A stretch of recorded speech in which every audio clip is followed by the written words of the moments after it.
اور شدید مہنگائی کی وجہ سے عوام کی بڑی تعداد بے روزگار ہو چکی ہے۔ مہنگائی کے اس دور میں عوام کا 2 وقت کا کھانا پورا کرنا بھی مشکل ہو گیا ہے۔ درخواست گزار کے مطابق پیٹرول کی قیمتوں میں اضافے کی وجہ سے عوام کا ٹرانسپورٹ پر سفر کرنا مشکل ہو چکا ہے اور روزمرہ کی اشیاء مہنگی ہو چکی ہیں۔ بہت ڈیٹیل درخواست مولوی اقبال حیدر نے دی ہے، اس میں نہ صرف نگران حکومت کے اختیارات سے متعلق بھی عدالت میں کچھ گزارشات کی گئی ہیں، 90 دن میں انتخابات سے متعلق بھی گزارشات کی گئی ہیں، اور نگران حکومت کو اپنے مینڈیٹ میں رہتے ہوئے اس طرح کے فیصلے لینے سے بھی روکنے کی استدعائیں کی گئی ہیں۔ بہت اہم درخواست ہے، اور اب دیکھتے ہیں کہ مولوی اقبال حیدر کی درخواست کو سماعت کے لیے کب مقرر کیا جاتا ہے۔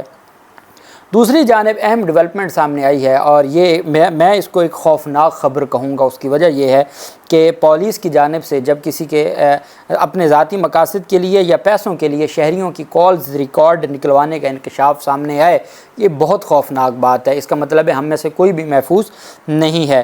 پولیس کی جانب سے شہریوں کی موبائل کالز کا ریکارڈ ذاتی مقاصد اور پیسوں کے لیے نکلوانے سے متعلق اہم ایک پیش رفت سامنے آئی ہے، اور ایک انکوائری رپورٹ سامنے آئی ہے۔ ایکسپریس نیوز کی یہ سٹوری ہے، اور ان کا یہ کہنا ہے کہ شہریوں کی موبائل کالز کا ریکارڈ نکلوانے کے لیے پولیس اہلکار اپنے صرف ذاتی مقاصد کے لیے یا پیسوں کے عوض کال ڈیٹیل ریکارڈ CDR نکلواتے رہے ہیں۔ اہلکاروں کے پرائیویٹ افراد کی معاونت کے واقعات سامنے آنے پر انکوائری شروع کی گئی ہے، جس میں پتہ چلا کہ اہلکاروں کی جانب سے پولیس اہلکاروں کی جانب سے ٹیلی کمیونیکیشن کمپنی کی مناسبت سے CDRs کے ریٹ مختص کیے گئے۔ 2500 روپے سے لے کے 5000 روپے تک CDRs کی قیمت وصول کی جاتی رہی ہے، اور پولیس ذرائع کے مطابق مقدمات کی تفتیش کے علاوہ بلا ضرورت CDRs نکالے جاتے رہے ہیں۔ انکشاف کے بعد اس حوالے سے انکوائری شروع کر دی گئی ہے کہ 2021 سے اب تک کتنے CDRs نکلوائے گئے ہیں۔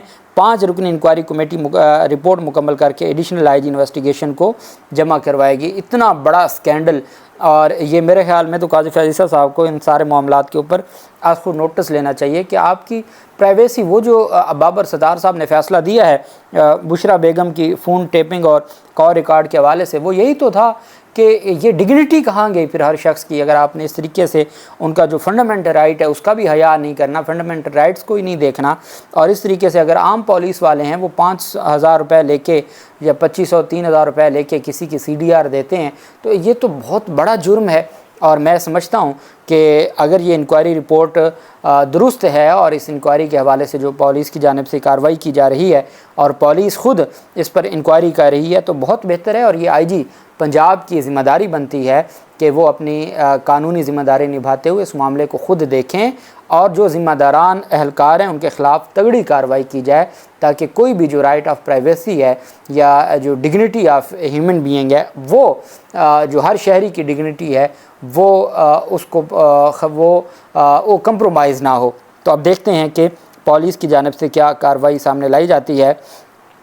دوسری جانب اہم جو ڈیولپمنٹ سامنے آئی ہے وہ یہ ہے کہ سپریم جوڈیشل کونسل میں شکایت دائر کی گئی تھی عمر عطا بندیال صاحب کے خلاف اور جسٹس اعجاز الاحسن صاحب کے خلاف۔ آپ جانتے ہیں کہ یا عمر عطا بندیال یا اعجاز الاحسن یا مظاہر نقوی یا آپ کے منیب اختر، اب یہ منیب اختر، اعجاز الاحسن اور عمر عطا بندیال تو اس وجہ سے ان کے نشانے پر تھے کہ وہ انتخابات کے حوالے سے فیصلے دے رہے تھے۔ مظاہر نقوی نے جو گستاخی کی تھی وہ یہ تھی کہ انہوں نے اور اعجاز الاحسن صاحب نے ایک نوٹ لکھا تھا چیف جسٹس کو کہ جناب اس کے اوپر از خود نوٹس لیں، 90 دن میں انتخابات پنجاب میں نہیں ہو رہے۔ اس کی وجہ سے پھر جو کچھ مظاہر نقوی صاحب کے ساتھ ہو چکی ہے وہ بھی ہم سب کے سامنے ہے۔ ان چیزوں کو مد نظر رکھتے ہوئے جب بھی سپریم جوڈیشل کونسل میں کوئی شکایت بھیجی جاتی ہے تو وہ جو سینئر جج ہیں، چیف جسٹس کسی بھی جج کو وہ بھجوا دیتے ہیں بطور سربراہ سپریم جوڈیشل کونسل کے، وہ کسی بھی سینئر ممبر کو بھیج دیتے ہیں کہ آپ اس معاملے کے اوپر اپنی قانونی رائے دیں۔ اگر قانونی رائے میں وہ کہتے ہیں کہ ہاں جی کوئی معاملہ بنتا ہے تو پھر تو کارروائی شروع ہوتی ہے، نہیں تو ختم کر دی جاتی ہے۔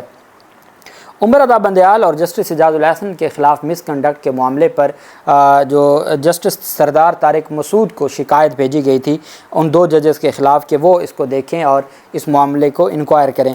اور آپ کو یاد ہوگا کہ PDM کی حکومت نے چیف جسٹس کے خلاف مس کنڈکٹ کے الزام میں ریفرنس دائر کرنے کا فیصلہ کیا تھا، اور پیپلز پارٹی کی خاتون رکن اسمبلی شازیہ صوبیہ سمرو نے چیف جسٹس کے خلاف ریفرنس لانے کے لیے خصوصی کمیٹی قائم کرنے کی تحریک پیش کی تھی، جسے کثرت رائے سے منظور کیا گیا تھا۔ تو یہ جو عام شہریوں کی جانب سے درخواستیں تھیں، یہ بیسیکلی انہی کی طرف سے ہی درخواستیں دائر ہو رہی تھیں۔